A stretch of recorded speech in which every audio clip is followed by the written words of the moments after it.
Hello, everyone, and welcome. Thank you for joining us today for one of our final UN Behavioral Science Week webinars on the topic today of how does behavioral science fit into the work of the UN? What are some ways it can add value, as well as some real talk around what are the criticisms and critiques of applying behavioral science.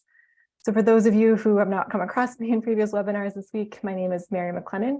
I am the Senior Advisor on Behavioral Science to the Executive Office of the Secretary General. I also lead an initiative called the UN Behavioral Science Group in the UN Innovation Network, which I will come to shortly. So before we get to the content of today's session, I wanted to hear from all of you a little bit in terms of where your thoughts are with respect to way behavioral science can add value and also where some challenges lie. So the chat is open right now, and it'd be great if you wanted to put in the chat some ways you think behavioral science can be beneficial to the UN, or more broadly, and also to the UN. So what are some ways behavioral science can add value? So I'll let you do that while I go through a few more slides and some context and background. As I mentioned, we are part of ending UN Behavioral Science Week, which brought together 26 UN entities listed here in 17 events over the course of 5 days. So it was quite a big undertaking by a lot of UN colleagues. So this is the agenda. You get a sense of the different topics that were covered, from health, climate, gender, peace and security, artificial intelligence, lots of different spaces. All of the sessions have been recorded and they are on a YouTube playlist. And I will shortly, once I stop sharing my slides, put in the chat with you the link to the agenda, the YouTube playlist, and anything else about the week if you would like to access our discussion. Okay, so see a little bit of discussion in the space in terms of how behavioral science can add value. I think we've been talking about a lot of ways behavioral science can add value over the course of the week. Maybe now more to where are some major criticisms or critiques of behavioral science and ways in which we should reflect upon our thinking when it comes to work in the space. So for those of you who want to add those to the chat, feel free to do so. So put any criticisms or challenges you might see when it comes to behavioral science into the chat. Okay, so the UN Behavioral Science Group is an initiative that I lead. As I mentioned before, it is part of the UN Innovation Network. We bring together over 1,000 UN colleagues from more than 60 entities in 110 countries. There's quite a lot of demand and interest for behavioral science across the UN, not only across diverse geographies, but also with respect to domains, as reflected in the agenda for Behavioral Science Week: gender, peace and security, administrative burden, lots of work across many different spaces. But colleagues in the group also range regarding their experience with behavioral science. So although we have some behavioral scientists in the UN, we'll hear from one today, most colleagues in the UN are at the early stages of their journey, thinking through how to apply behavioral science in one project, maybe 2 projects. So that's generally where the UN is. But that being said, no matter where you are along that spectrum, there's a space in the behavioral science group. So that's the UN side, but you can also join as an observer. If you're outside the UN, you can be a part of our meetings and discussions. You can receive a newsletter we send out approximately quarterly. So we'll include the links in the chat to join the group if you haven't done so already. And then just to flag about there's a lot of other work going on at more senior levels with respect to behavioral science application, but just to sort of signal that here with one slide, the Secretary General has shown strong support for the application of behavioral science across the UN. He's called it a critical tool for the UN to progress in its mandate, and also strongly encourages entities and colleagues to work together collaboratively, which is what we do in the UN Behavioral Science Group. So happy to answer more of that if there are any questions about behavioral science in the UN. And again, I'll put some of the links in the chat for you all. I can do that right now, actually. Okay, so I see in the chat we have a few comments about ways in which behavioral science can add value. So thinking about combating cognitive bias and unconscious bias for diversity, equity, and inclusion. These are all really strong kind of overarching things we can do with behavioral science across the many domains. And then also some of the challenges. So thinking about the use of behavioral science in an ethical manner. Yes, certainly. I think this will likely come up in our discussion today. So when that comes up in probably most of the sessions that we run on behavioral science in the UN context. I also see colleagues talking about behavioral science providing a holistic framework for identifying social and behavioral determinants. So it can be, that's a positive, I guess, of behavioral science being able to be a way of thinking about various determinants that we couldn't quite create a framework on before, and that could be a way beneficial. It can also be beneficial. It's critical to support the behavior change at all levels. So thinking about the different ways, especially the UN, we work with governments, institutions, and beneficiaries or people on the ground.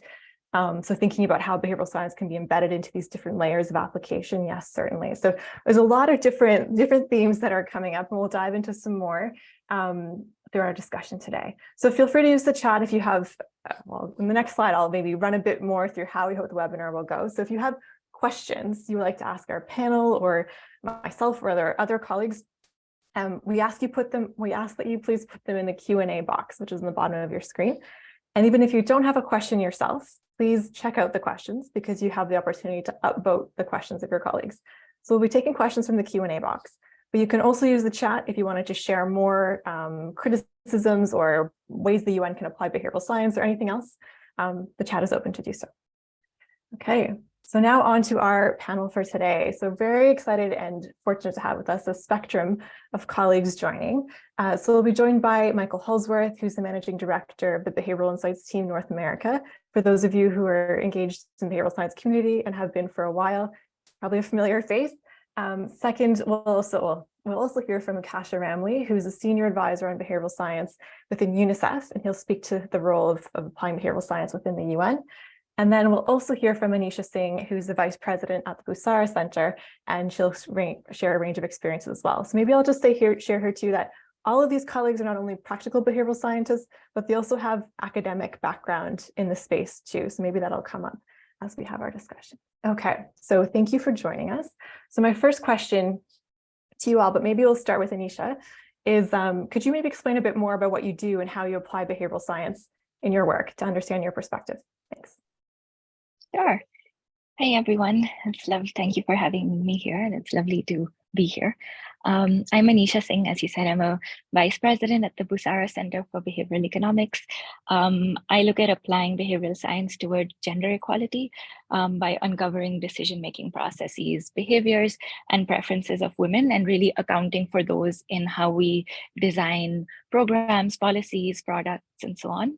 A lot of my work focuses on exploring and designing for the behavioral consequences of gender differences so that they're not a burden to one gender. So we accept that differences exist, and how can you actually design for them in a systematic manner rather than trying to change them in the first place.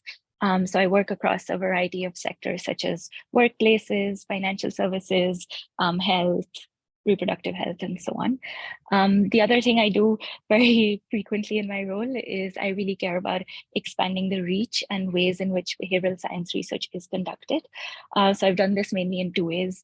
One, I used to lead our portfolio of academic collaborations that focused on expanding representation of Global South populations within the academic evidence base, and then creating new knowledge around behavioral mechanisms and interventions that work within Global South countries. And second, by expanding capabilities to actually conduct research itself in these regions. So taking a more lab-led approach to how can we set up experimental lab ecosystems in new regions to expand and diffuse behavioral science in the world. So yeah, that's me. Okay, thank you for that, Anisha. I think it touches upon a lot of the themes we've heard throughout the week about collaborations and partnerships and capacity building, and yeah, great. Maybe we could talk more about that as we go. Okay, so next, maybe over to Ukasha. Hey, thanks. I just got a message that said my internet connection is unstable, so just heads up. But so I'm only in my second month in this role, so I hope I get this right. But essentially, my role is to promote and grow the application of behavioral science across UNICEF. The way UNICEF works is that country officers are the ones that actually make the decisions and implement projects themselves. So I mostly work to support them and the regional officers.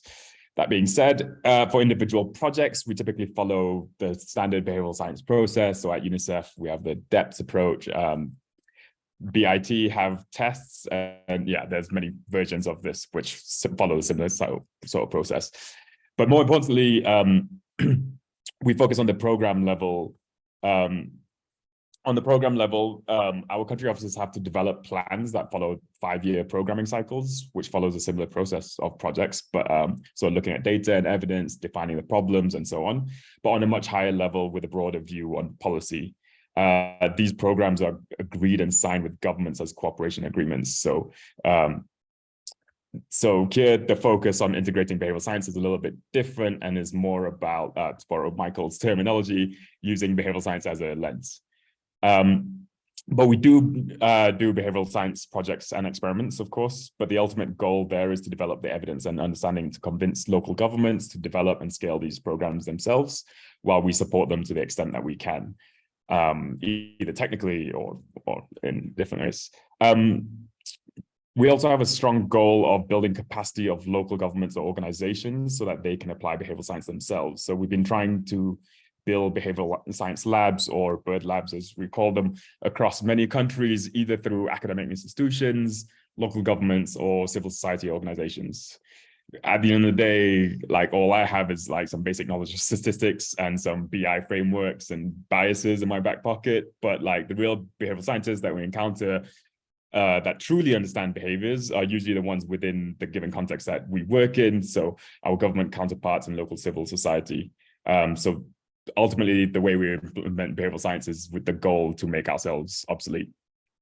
Thank you. Great, thanks for that, Cash. Maybe you want to put in the chat some of the links to UNICEF's work, and Anisha too, if you want to include links to Busara's work or your work, that'd be great. Yeah, so seeing some themes and ways of behavioral science is being applied. Michael, over to you. How summarize a bit of your work and how you apply behavioral science. Thanks, Mary. Yeah, hi everyone. So I'm the managing director for the Behavioural Insights Team in the Americas. I've been involved with the team pretty much since its creation back in 2010 inside the UK government. We're now about 250 people, and we work across the world. We work with various UN agencies on different policy areas, a whole variety of them. The thing that is perhaps most relevant is I've tried to advance some of the frameworks and thinking in the field over the last 10, 15 years, trying to work out both how can we provide tools to allow people to apply behavioral science more broadly and broaden access, but also do thinking about what is best practice, what seems to be working or not working, and we need that kind of honest conversation. We'll talk about this later, but I think we've reached a more mature place in the field where we don't have to make the case that behavioral science exists, but instead we work out what parts of it need to be strengthened and not. And as part of that, I've tried to obviously also publish in the academic literature to show that these are the things we've proved in certain contexts. And so my latest kind of work on this is around the future of behavioral science, publishing a kind of manifesto for how we should take things forward in terms of like practical proposals to build on the opportunity that we have and the attention that is demonstrated by the UN Behavioral Science Week that we're participating in right now. And it's a pleasure to be here. Back to you, Mary. Okay, thank you so much for that, Michael. And I'll put in the chat maybe the manifesto. I have it here because I think we might be talking about it a little bit. Okay, so thank you for that and that context and background. Now on to a bit of a discussion.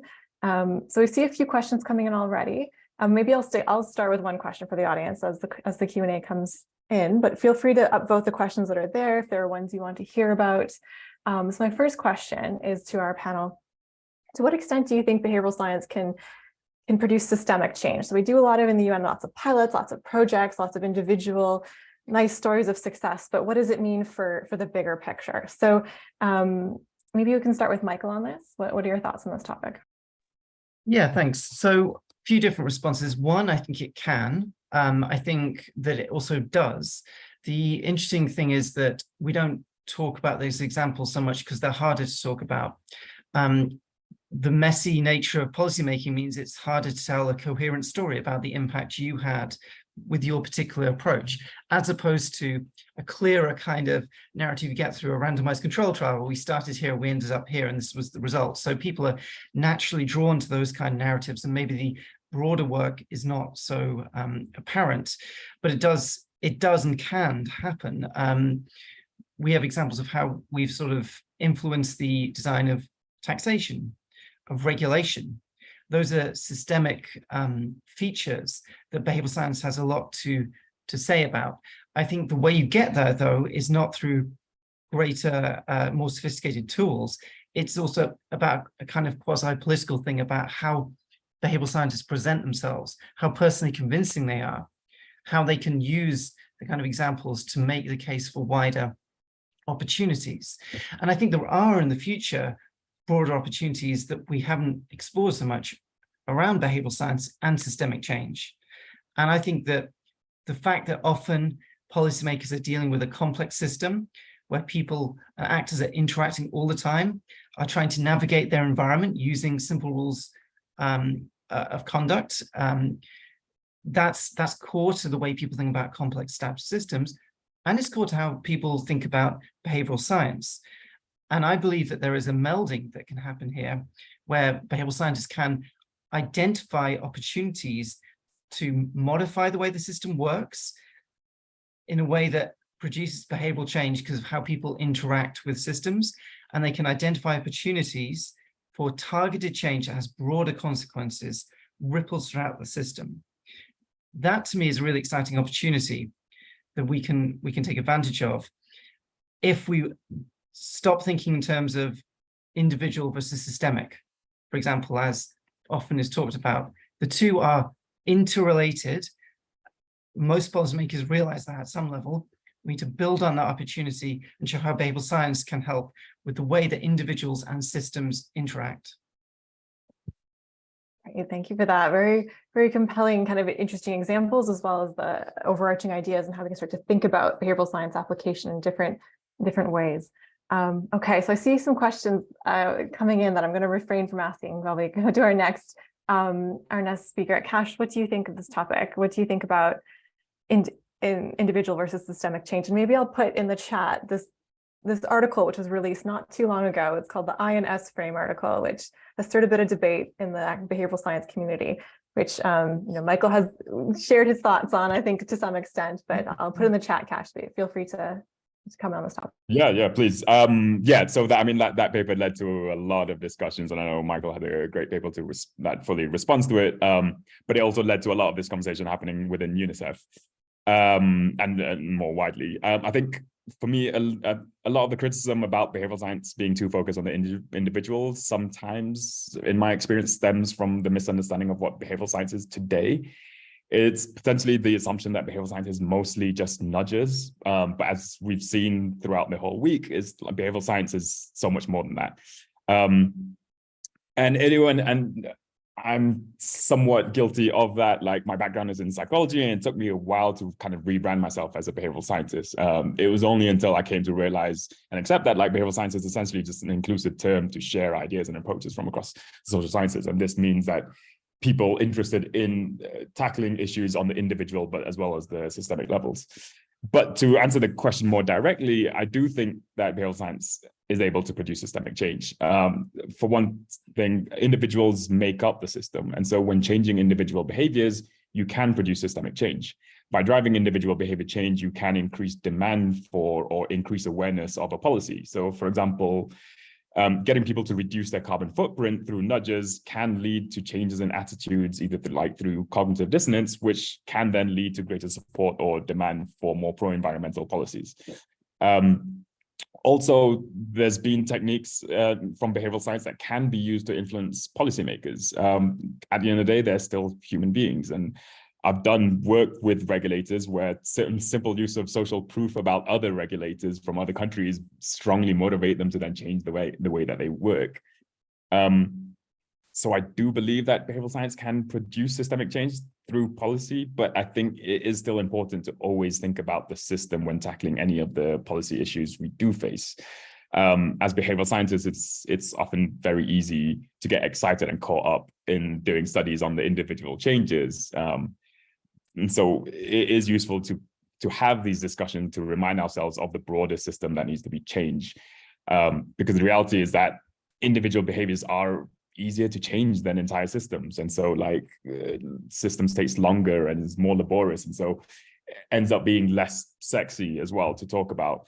But individual changes are still extremely important because especially in the case where systems are entirely shattered, and we need immediate behavioral science solutions while long-term system change is being developed. Thanks. Great, thanks for that, Cash. Lots of things in there. It kind of relates to one of the questions that's coming. Maybe a flip of what you've said. How do you distill the impact of a behavioral science intervention and versus, how does it relate to the system as well? So yeah, it's all interrelated in terms of the impact of the intervention as well as the system and how do we disentangle all of this. Okay, so next, Anisha, over to you. What are your thoughts on this individual versus systemic change from your standpoint? Yeah, please. Yeah. I think really to build on Ukasha's point of how individual change can influence system change, and within sort of the development world, though I hate that word, is there are two ways in which we think about systemic change, right? There is systemic problems that can be solved using behavioral science. And the second is how we could use behavioral science to influence how development agendas are shaped in the first place, right? And that's how we really at Busara then understand the system that we operate within. So when we think about our impact, we're trying really hard to use our work towards a larger development system change, so we do a lot of individual projects like everyone else here that use behavioral science to improve or fulfill human lives. That you could be looking at encouraging populations to take the COVID-19 jab. You could be looking at encouraging pregnant women to take iron and folic acid tablets. So most of these look at behavioral problems. But then what we're increasingly trying to do is use these projects, use the partnerships and learnings to change the way that conversations are happening in development in the first place.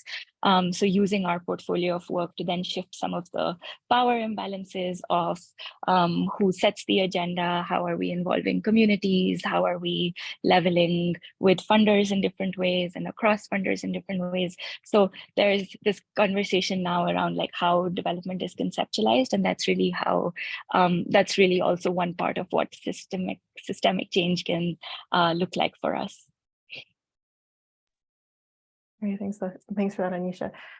Okay, so now I'll give some space to the panelists to comment on what you've heard from each other. I think there's somewhat agreement amongst all of you, but any kind of challenges, any disagreements, or anything you'd like to agree, just comment in agreement with someone else. I think one thing that maybe is in the background of what we're saying is that it's not that it's easy.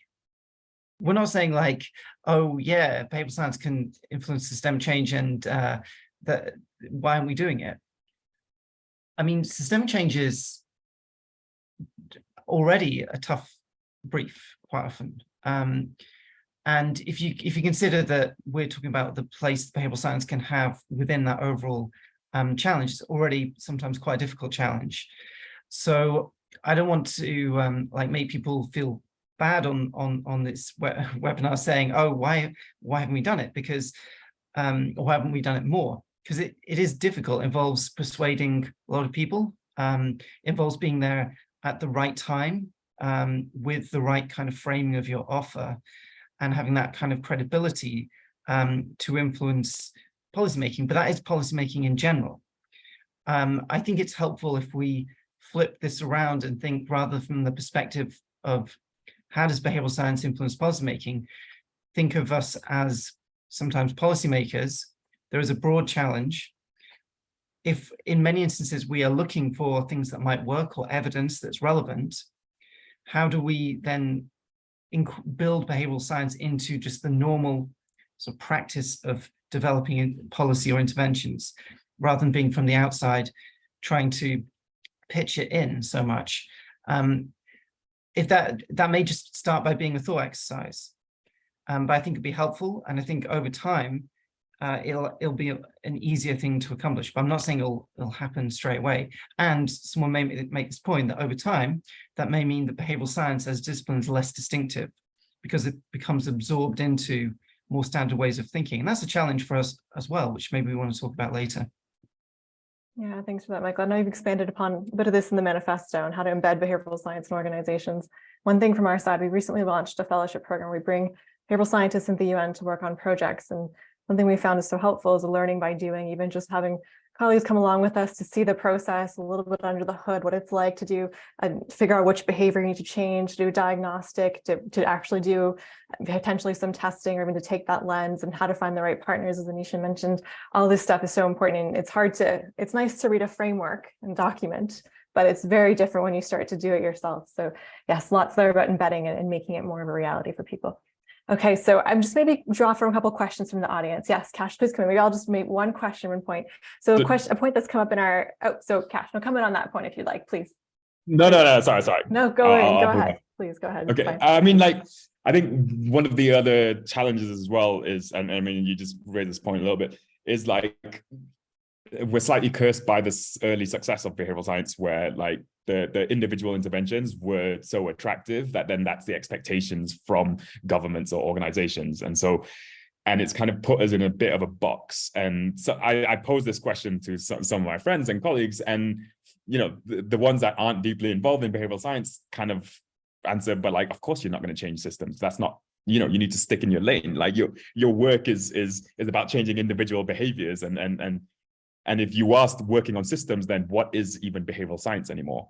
And this came out a little bit in your manifesto, Michael, where it's just like, once we start doing so many things and start trying to encompass so much of it, like it broadens our definition to a point where what is behavioral science anymore? But yeah, carry on, Mary. No, it's a great point. I think maybe just to pull back to some other broader UN initiatives, we talked about the session on Wednesday. I was with Vincent from UNICEF and Anna Maria from the World Bank and Claire from the ILO, and we talked about UN entities' experiences embedding behavioral science. And one thing that came up there of many themes was this idea of expectation setting. To what extent are we overselling potentially or underselling behavioral science? And those are both, depending on where we're at, potentially risks. And we have this amazing UN Secretary General's guidance note and all this hype around the UN right now when it comes to behavioral science. And I think now there's lots of meaningful discussions to be had about this. To what extent can we affect change at the individual level, systemic level, everything as well? Okay, so Anisha, please come in. I was going to agree more than anything. I think to Michael's point of organizations, I think we've seen that as well, right? Like it's not easy, and we have a whole body of work that focuses on how can you build a more behavioral mindset within civil society organizations who desperately want to engage with their constituents and populations and communities, but find it hard to do so, and are often like have contrasting messages to what people really want to hear. And then how can you build this mentality within them to understand where those differences occur, how you can test messages, how do you do that in low-cost ways, how do you measure your impact? So there's also a sort of mindset building that comes along with the space that then further contributes to this dilution of, are we really looking at behavioral science in this one step, you design an intervention, test it out and scale it, and that's all there is. There is this whole field or like importance that we need to give now also to building mindsets. And then I think, behavioral science is increasingly becoming one tool in many toolboxes, right? Where there is data science, there is design thinking, and then all of them sort of converge at a point as well. And there's some part of what do you embrace versus then what does the future look like? Yeah, definitely. Very helpful. Thank you for that, Anisha. Okay, so we're going to maybe get to a couple questions from the audience, and then we'll come back to our discussion amongst each other. So there's a question from Vincent, actually, I think from UNICEF. So maybe I'll pull on that one, given that I mentioned him earlier. So he talks about individuals make it the system. Yes, that's true, but only to a certain extent. Oftentimes, decision-making tends to be only made by people in positions of power. So going against worldviews, are there any examples of a high-profile leader who maybe has changed? Okay, maybe let me paraphrase this a little bit better than I'm doing right now. It's quite a long question Vincent added here. A proportion of the population tends to monopolize the decision making. So how do we really bring other people into this decision making process, even to make systemic change?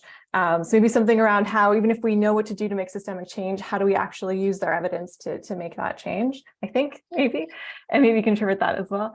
There are also some questions around how do we actually apply behavioral science? So if some people starting out, do you use checklists? How do you think about doing this? Can we start in that space?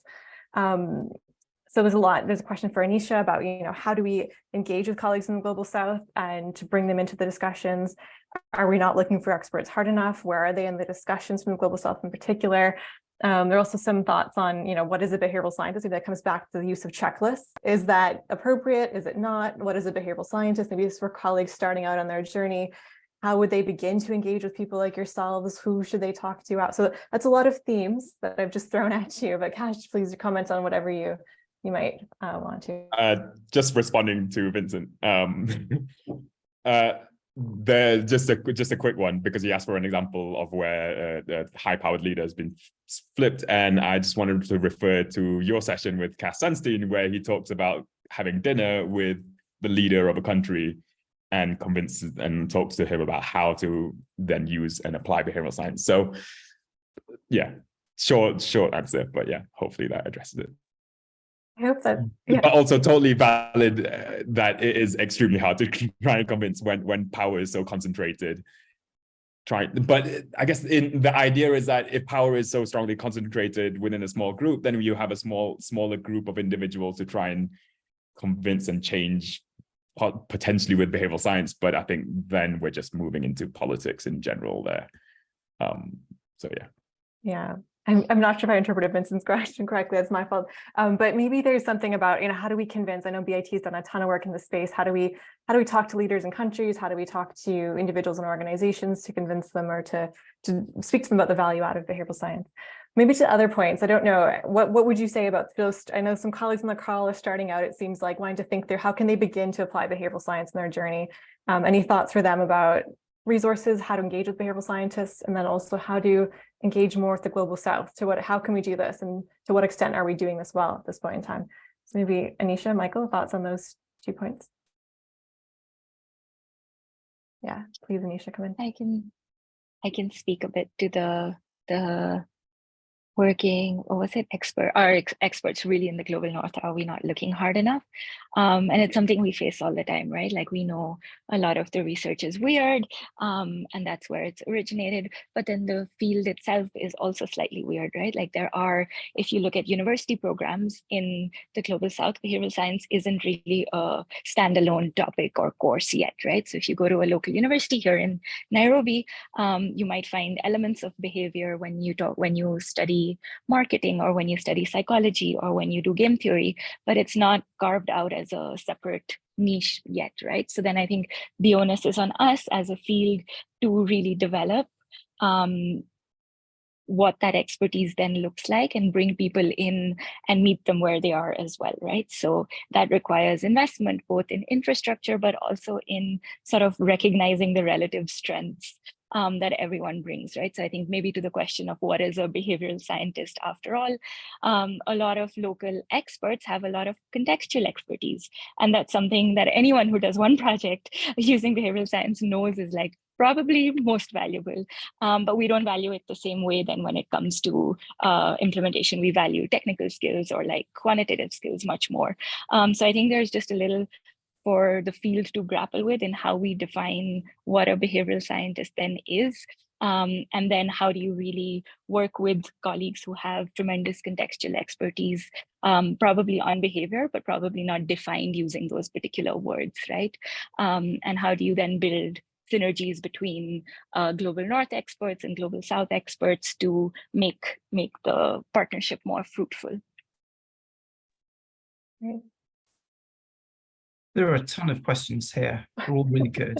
I'm going to try and just do 2 really quickly. One is, do you think once cognitive biases are known very well and they become general knowledge, even to the general population, behavioral science needs to get more mature in another direction? How much will it substantially need to change?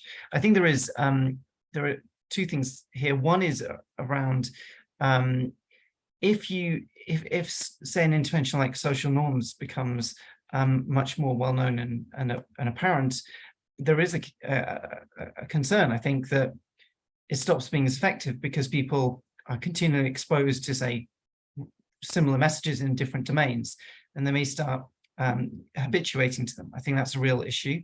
I think if cognitive biases become well-known in the general population, I think that can be a good thing.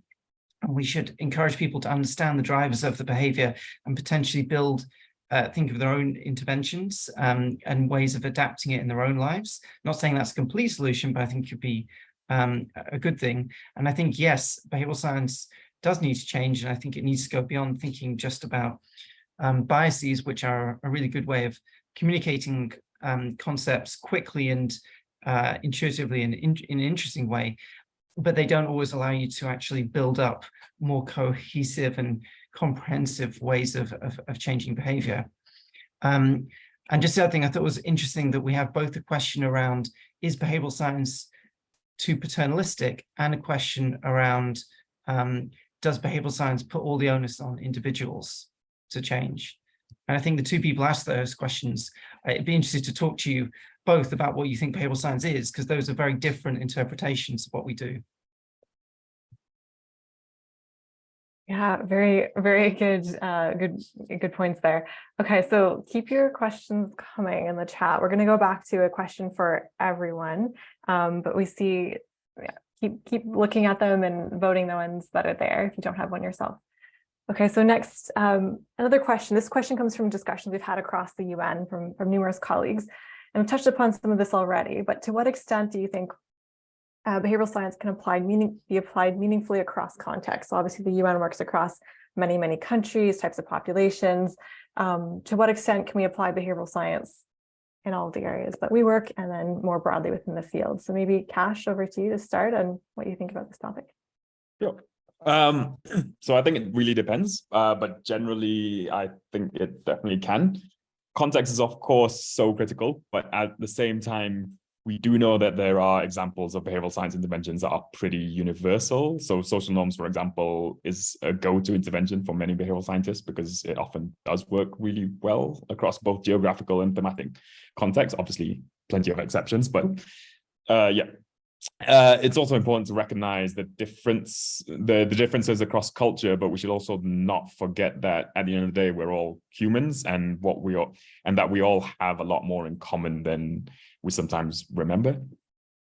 That being said, though, we do need to be careful when applying interventions in different contexts, and we can be more careful by better understanding which variables drive the heterogeneity of those effects within and across studies.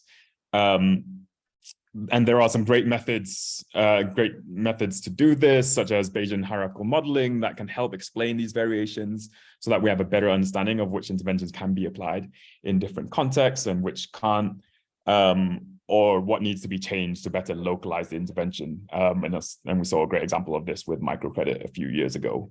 I find this entire area super exciting, and it's an exciting time to be in behavioral science, as we start to grow our evidence base from many different contexts, and as we develop exciting new ways to measure our understanding of the effectiveness of those interventions.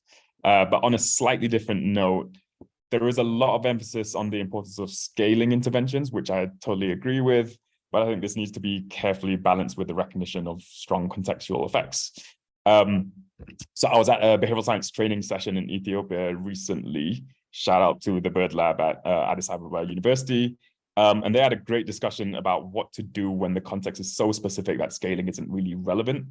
And that happens in international development all the time. You're sometimes tackling an issue that is in such a specific community that has been missed by your general larger programs that you don't need to design, that you do need to design tailored interventions that will be kind of useless in other contexts and really don't need to be scaled. So yeah, so generally, yes. Thanks.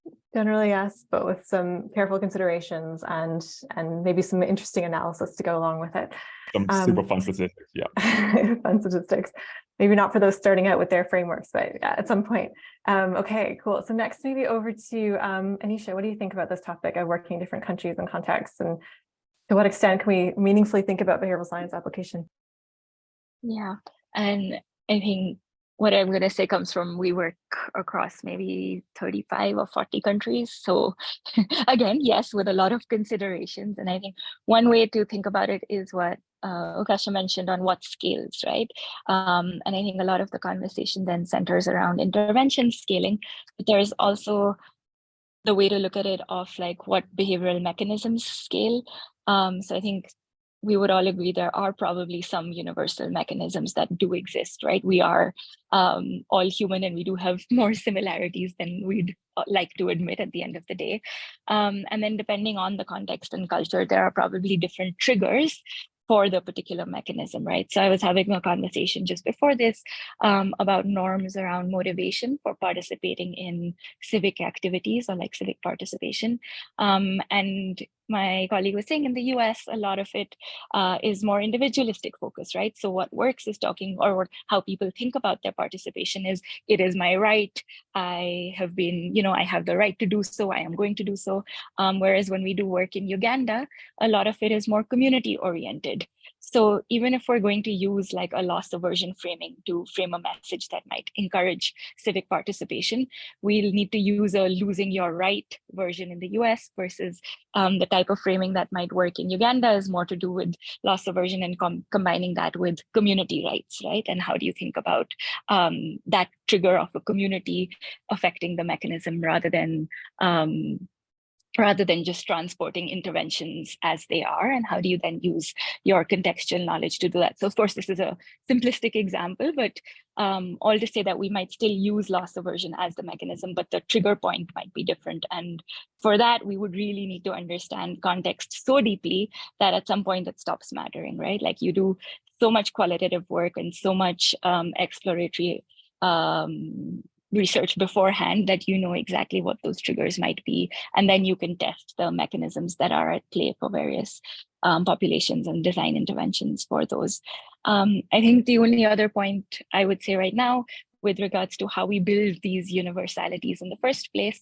So working in the Global South, we face the question of like who we're generalizing to and where we're generalizing from, right? And we need sort of more bottom-up mechanism-related research in these countries to know that what are we missing in the first place? What do we not know about behavior because we're not building it ground up across regions and across different types of heterogeneity and populations in the first place.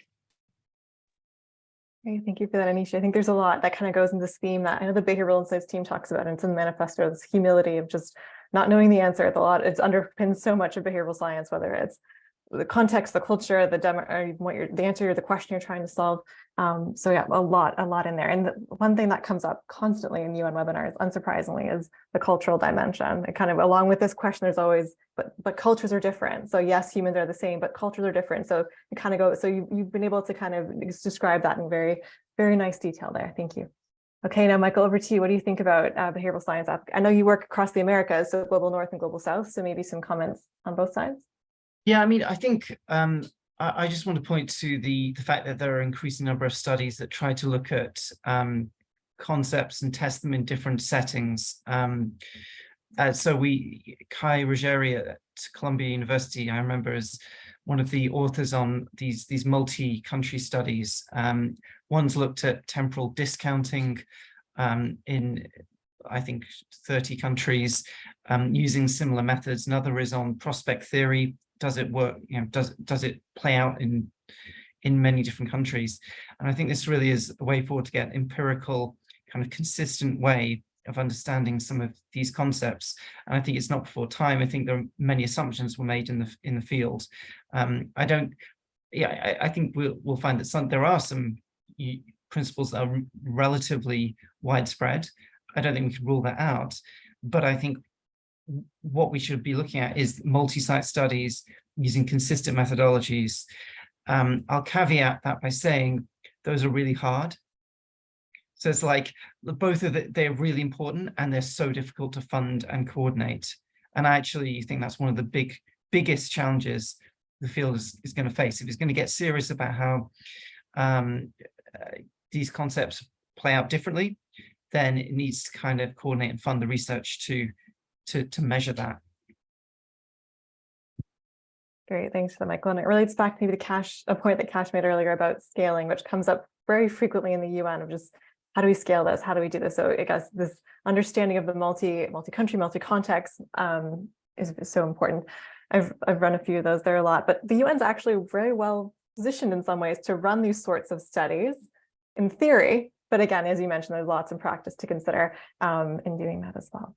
Okay, so I see any other questions or comments amongst yourselves about what you heard? I think, again, general agreement, I'd say overall, but maybe any thoughts on these mega studies? Generally, I mean, yes, there's cost effectiveness, cost benefit of doing them. Yes, that's great, but they also take a lot of effort and time. Yeah, Cash, please come in.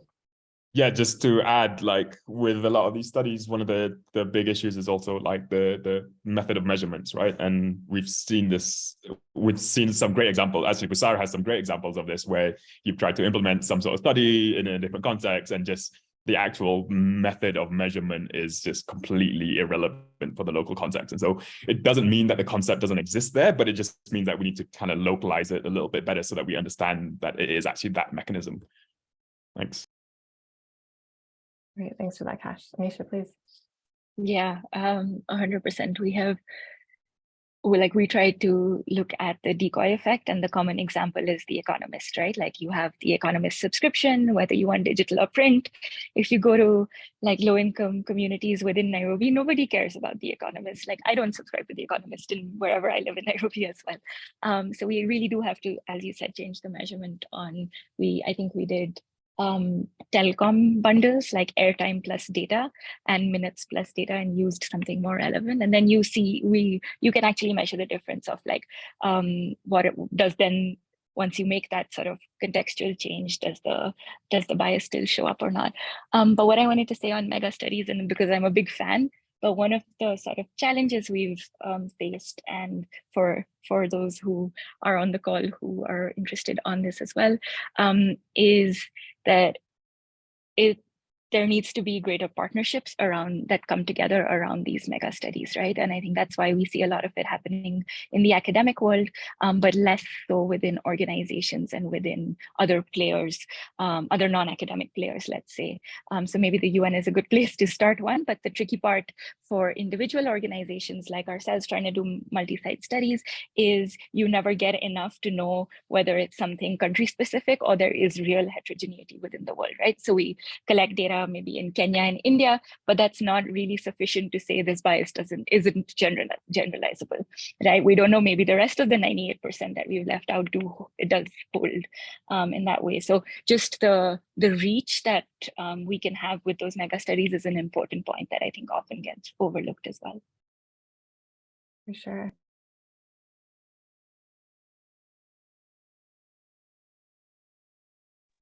Cash, please come in. Sorry. No, all good.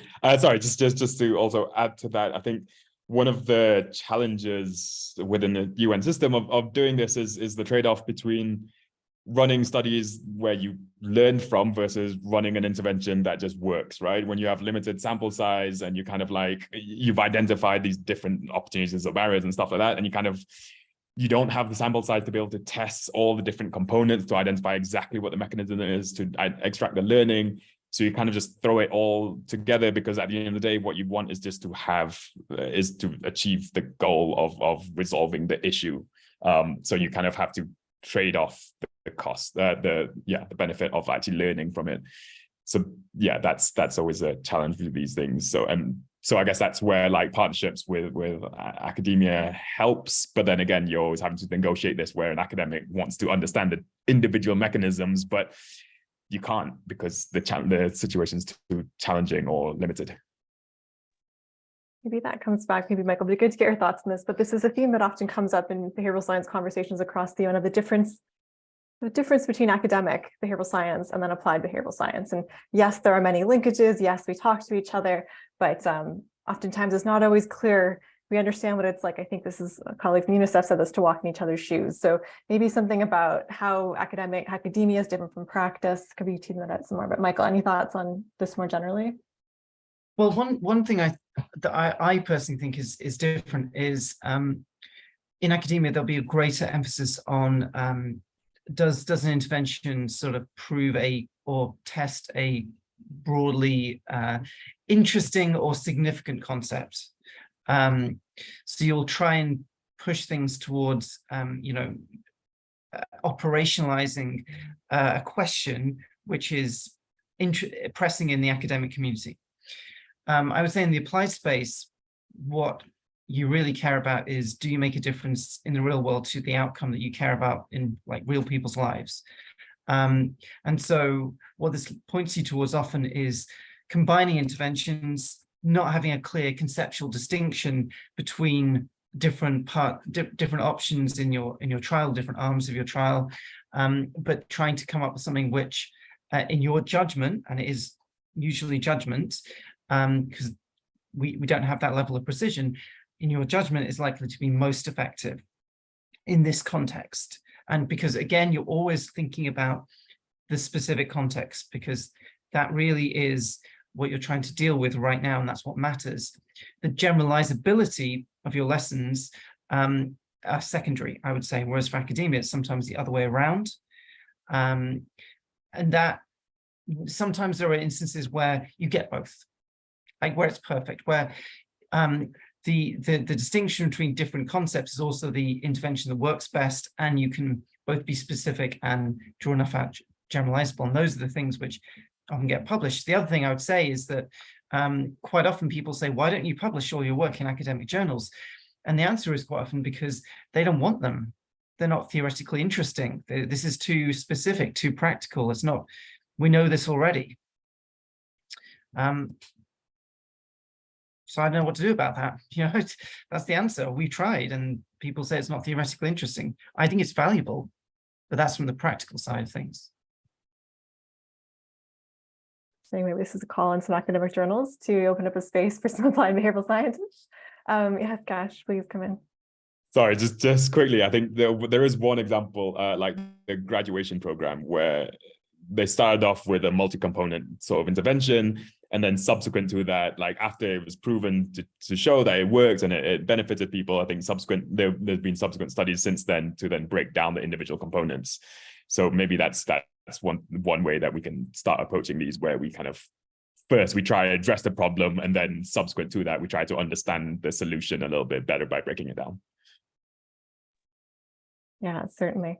Okay, so we only have about 5 minutes left here. There's still a few questions lingering in the chat, but I wanted to ask you, given that this is about critiques and criticisms, even though we've had sort of a lot of general consensus amongst all of you, what do you think, out of all of these criticisms we spoke about, whether it's the individual system, different applied behavioral science in different contexts, it could even just be the general idea of, quote, benevolent paternalism, all these different criticisms that are placed against behavioral science. If you could name one criticism or critique that you feel is the biggest, most challenging, or maybe it's the hardest to address, and maybe identify it and then say what we can do about it. Doesn't need to be solve it, obviously, but what we could maybe do initially. So who wants to go first and then just suggest one of the biggest challenges?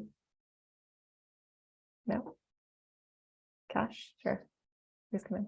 And I promise I'm not saying this to align myself with Vincent so that he doesn't fire me, but the systems argument is definitely like I do believe behavioral science can change systems and everything, but it is challenging. But and so I am naturally going to try to defend behavioral science in this area and argue that it can make a difference. But I fully accept that it's super hard, but also that like behavioral scientists shouldn't be fully responsible for changing systems. And like, we're going to try our best to try and change the systems through our means. But yeah, at the end of the day, it's a collective action, and everyone needs to kind of get involved. And so just attacking behavioral scientists for not being able to change the system is yeah, I don't know how helpful that ultimately is. Like, we're trying our best, guys. Yeah, I'm trying our best. No, for sure. I think there's a lot in that too. Please, Anisha, come in. What are your thoughts on the biggest challenge, or is there maybe some truth behind these critiques or criticism? Yeah, I think the one for me is the dilution of behavioral science, because we get a lot of questions on that's not behavioral, right? It's like how people say that's not economics, that's not political science, that's not behavioral. And what it really does is take away from what you're trying to do, right? You're trying to use different methods that comes together to solve a particular problem. And I think just the way that funders, implementation partners, policy actors, communities understand what is behavioral and not, and like then term things as like, we don't need to look at this because it's not important, because it doesn't fit our very narrow idea of what behavioral science can do. I think is something that is real, and we're going to have to grapple with to sort of take the space that is available and sort of, find what that interlinked nature finally looks like. And while going through that evolution, then like how do we conceptualize the future of behavioral science, knowing that, there is an evolution taking place right now? For sure. That's something we grapple with definitely across the UN, trying to think through what it is, even this week, trying to think through how to set up the sessions. What is a behavioral science week session and what is not? Lots of debates. I think Tash was a part of some of those. So I know, Michael, you've been a part of behavioral science since the incredibly early days. Think about the evolution of it to where we are now. Maybe you have some comments on that point, but more broadly regarding challenges or critiques when it comes to behavioral science, what do you think is one that maybe has some truth behind it, and what can we do about it? So you told me you were going to ask this question, Mary, before we started, and when I thought about it initially, I was thinking about the multi-site funding problem. I think it's really, really difficult. But then I think there's a broader thing here, which is that a lot of these issues are coordination issues in general, and people's incentives in the field. We're talking about like funders, we're talking about practitioners, academics, clients, if you like. Often their incentives are not aligned to actually making any of the changes that we've talked about in terms of sort of the future of the field. And actually, I'll put in the chat, I did a blog on this recently, that there's a bigger question here about what are the kind of drivers that we could identify the field to get change in general, to try and overcome some of these coordination problems where, like often academics aren't rewarded to collaborate because they want a distinct research agenda, or funders are risk averse, practitioners are in competition. I think that is a real challenge that we have. Some of it's around funding. Some of it is around connections, actually, in the way that bodies can bring different organizations together. And I think that's partly what we've seen this week, actually, in the United Nations. So I'll say thank you to Mary and to her colleagues for arranging this. It's part of the solution, I think. Apologies, maybe myself. Thank you for that, Michael. Good note to end this session on. So yeah, we're doing a lot to bring people together in coordination. So open invitation to all of you to be a part of our journey behind behavioral science across the UN. So thank you for that. This has been a really insightful conversation covering lots of topics amongst yourselves, getting some questions from the audience too. As I said earlier, this will be recorded on the YouTube playlist if you'd like to revisit it, along with any other sessions. And yeah, looking forward to hopefully seeing you throughout the year, and maybe the next session, the last session of Behavioral Science Week, which is starting right now. Okay, thank you all. Thank you. Thank you. Thank you.